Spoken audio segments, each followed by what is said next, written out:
Hello and welcome to another video of computers and stuff. Today we have an interesting IBM keyboard. This is a KB-7953 IBM keyboard. Now, this is an old keyboard that's from my grandpa's house. And I also have another one. It's all already cleaned up. Already have it all nice and clean. Unfortunately though, someone wrote on some of the keys, which looks like a Sharpie. Not really sure why, because I can still see the key markings underneath it, so it's not like they came off. I'm not even sure why that was done. But this one works. So this one does not have it, but it is dirty, so we are going to be cleaning it up and restoring it a bit.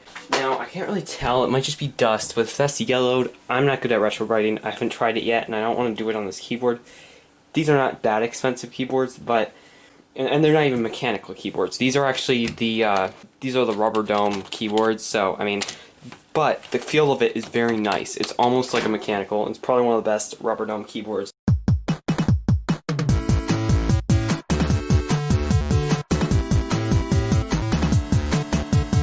So we're just going to clean it up, and if I get good at retrobrighting, I might retrobrite this if it needs it. And yeah, we'll just clean this up. Also, the main reason I'm doing this is I recently got this thing. This is a little USB to PS2 mouse and keyboard adapter. So it's an active adapter, so it'll allow me to use old keyboards such as this one. Basically, I got this, and I can use this with my modern computer. First thing I'm just going to do is just kind of clean off the top.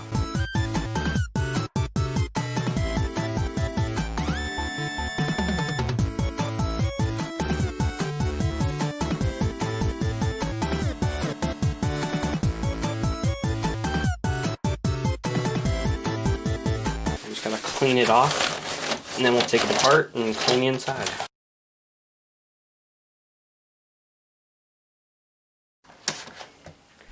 So now we're going to disassemble the keyboard. One thing I noticed is there's a little rubber foot pad kind of thing on there. Not on there, though. I could probably find one online or somewhere.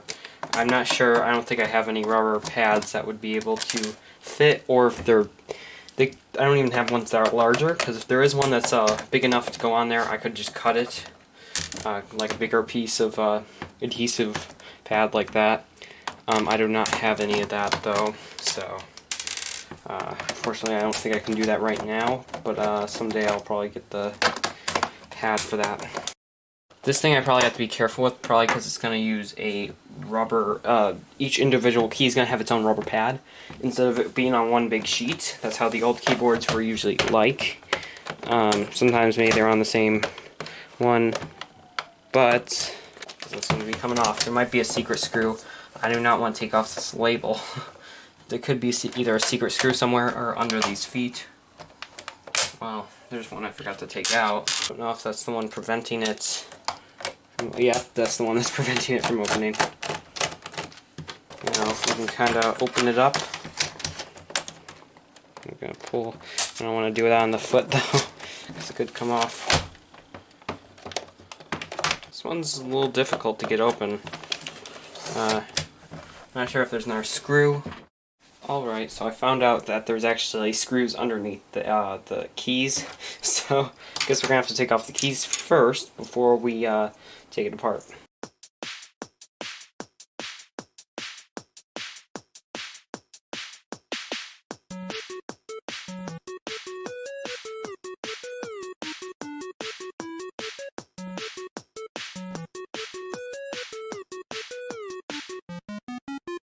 Alright, here we go, it's all done. All the keys are pulled. There's a lot of junk and disgusting stuff in there. Now, if you're repairing one of these keyboards or restoring it, there's one under the keypad here, right around, I'd say, 8 and 9, underneath 8, really. So if you pull 8, you can see that. So there's one right here, so it's 1. There's 3 under the main keyboard.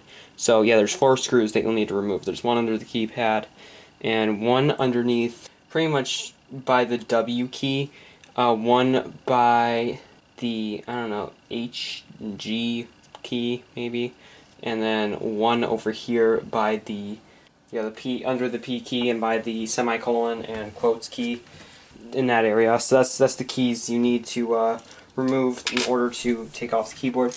But really, if you're cleaning one of these up, you probably should just take the keys off anyway, all of them. because there's a lot of junk that gets underneath these keys.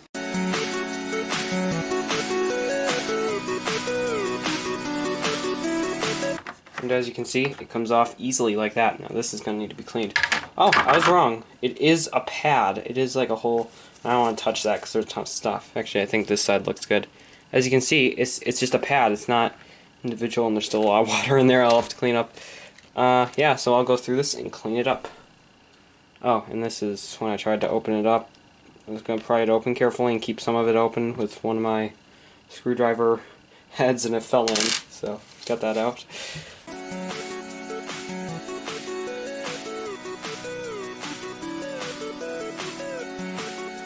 Just found this funny.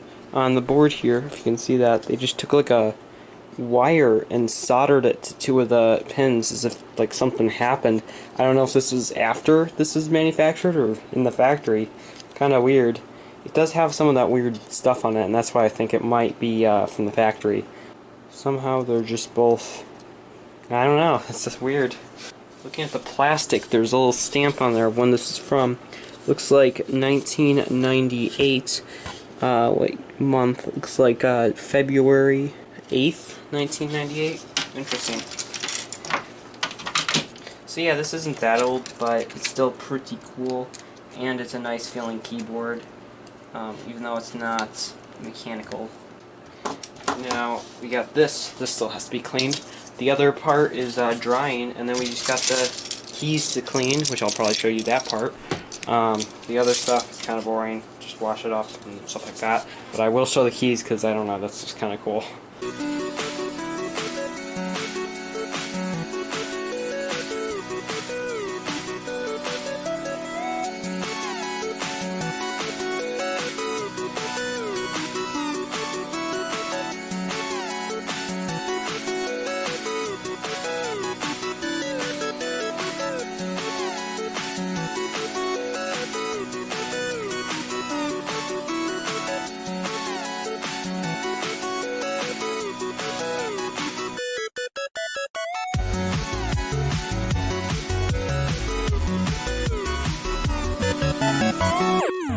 Wow, that was time consuming. Look at all these keys. We got these all done, and I think our keyboard, some of the parts here are done drying, so I can just put it back together.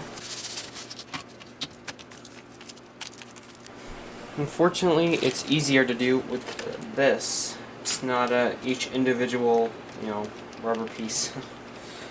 This should be a lot easier to put in, and if there's a problem, which I will test it out pretty much right now.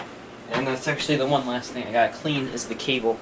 No one usually cleans these, they're usually left pretty dirty. This one actually looks pretty clean. First I'm gonna test it out, but we'll clean this cable right afterwards. Oh crud. Did I record this? I really hope I did. Not sure which way this went back in, and that's very important. I looked back at some footage, and yes, I saw it. Fortunately, I recorded it before it was taken off. And yeah, basically the yellow is on the bottom, and it's the you can kind of see these connectors, the silver connectors on the top when you plug it in. So fortunately, I did record that. So yeah, so I will plug it into my adapter. Well, there's some stuff typed right there. Oh, I see the caps lock light coming on there. Fortunately, that's a good thing.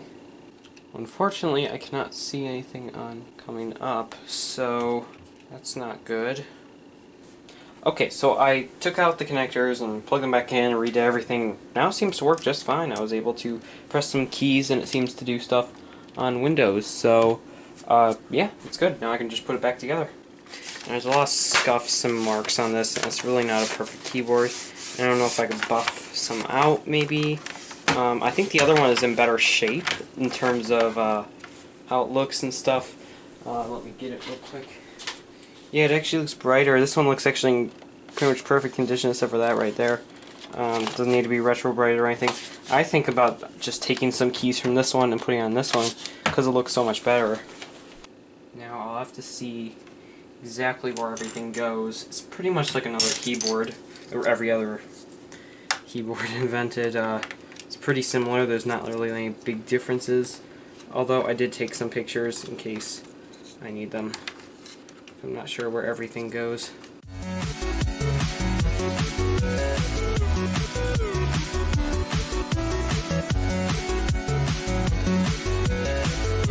And the last one is a question mark and the slash symbol.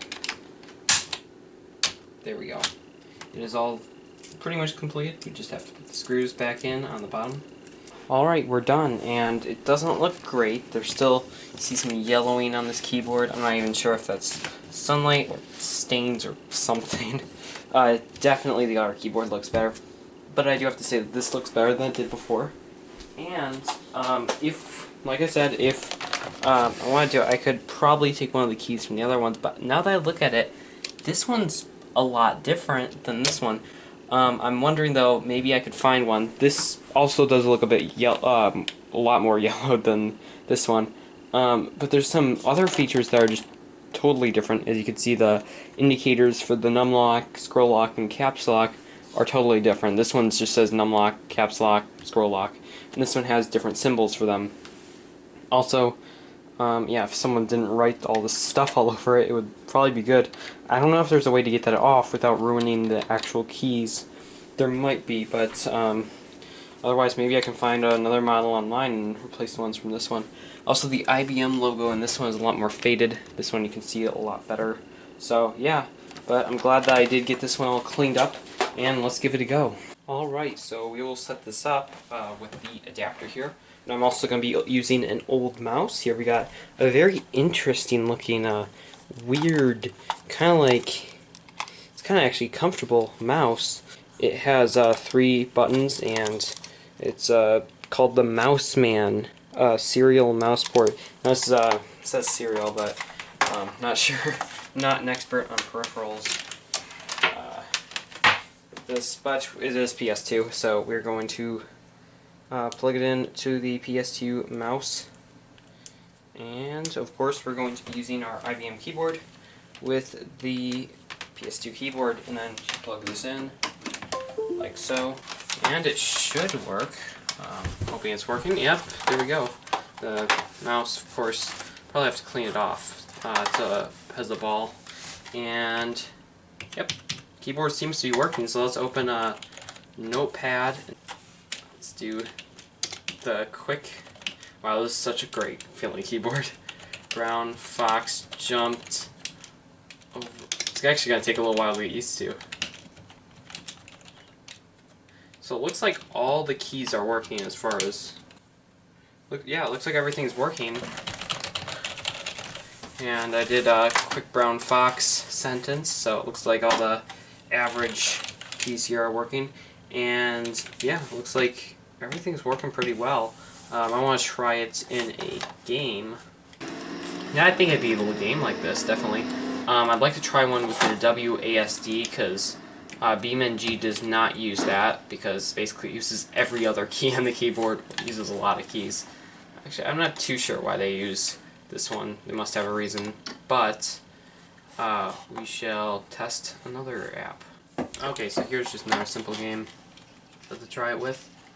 I don't remember the brick being like that last time I played. It's odd. Maybe the lighting's off or something, or got an update. Not sure. But Gary's Mod, a classic game. Yeah, so seems to feel just fine so far. So let's add some stuff. Vehicles, we did try. I could try a vehicle, sure.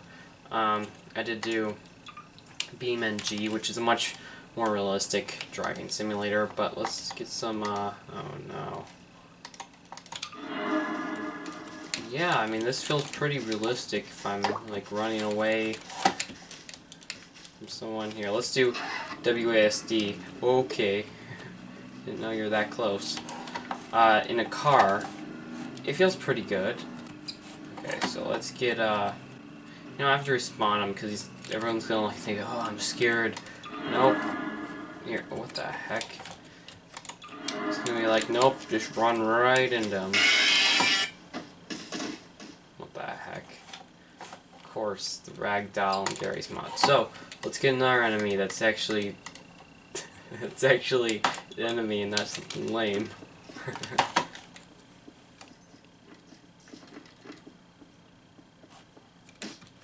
Hey Gru, stop that.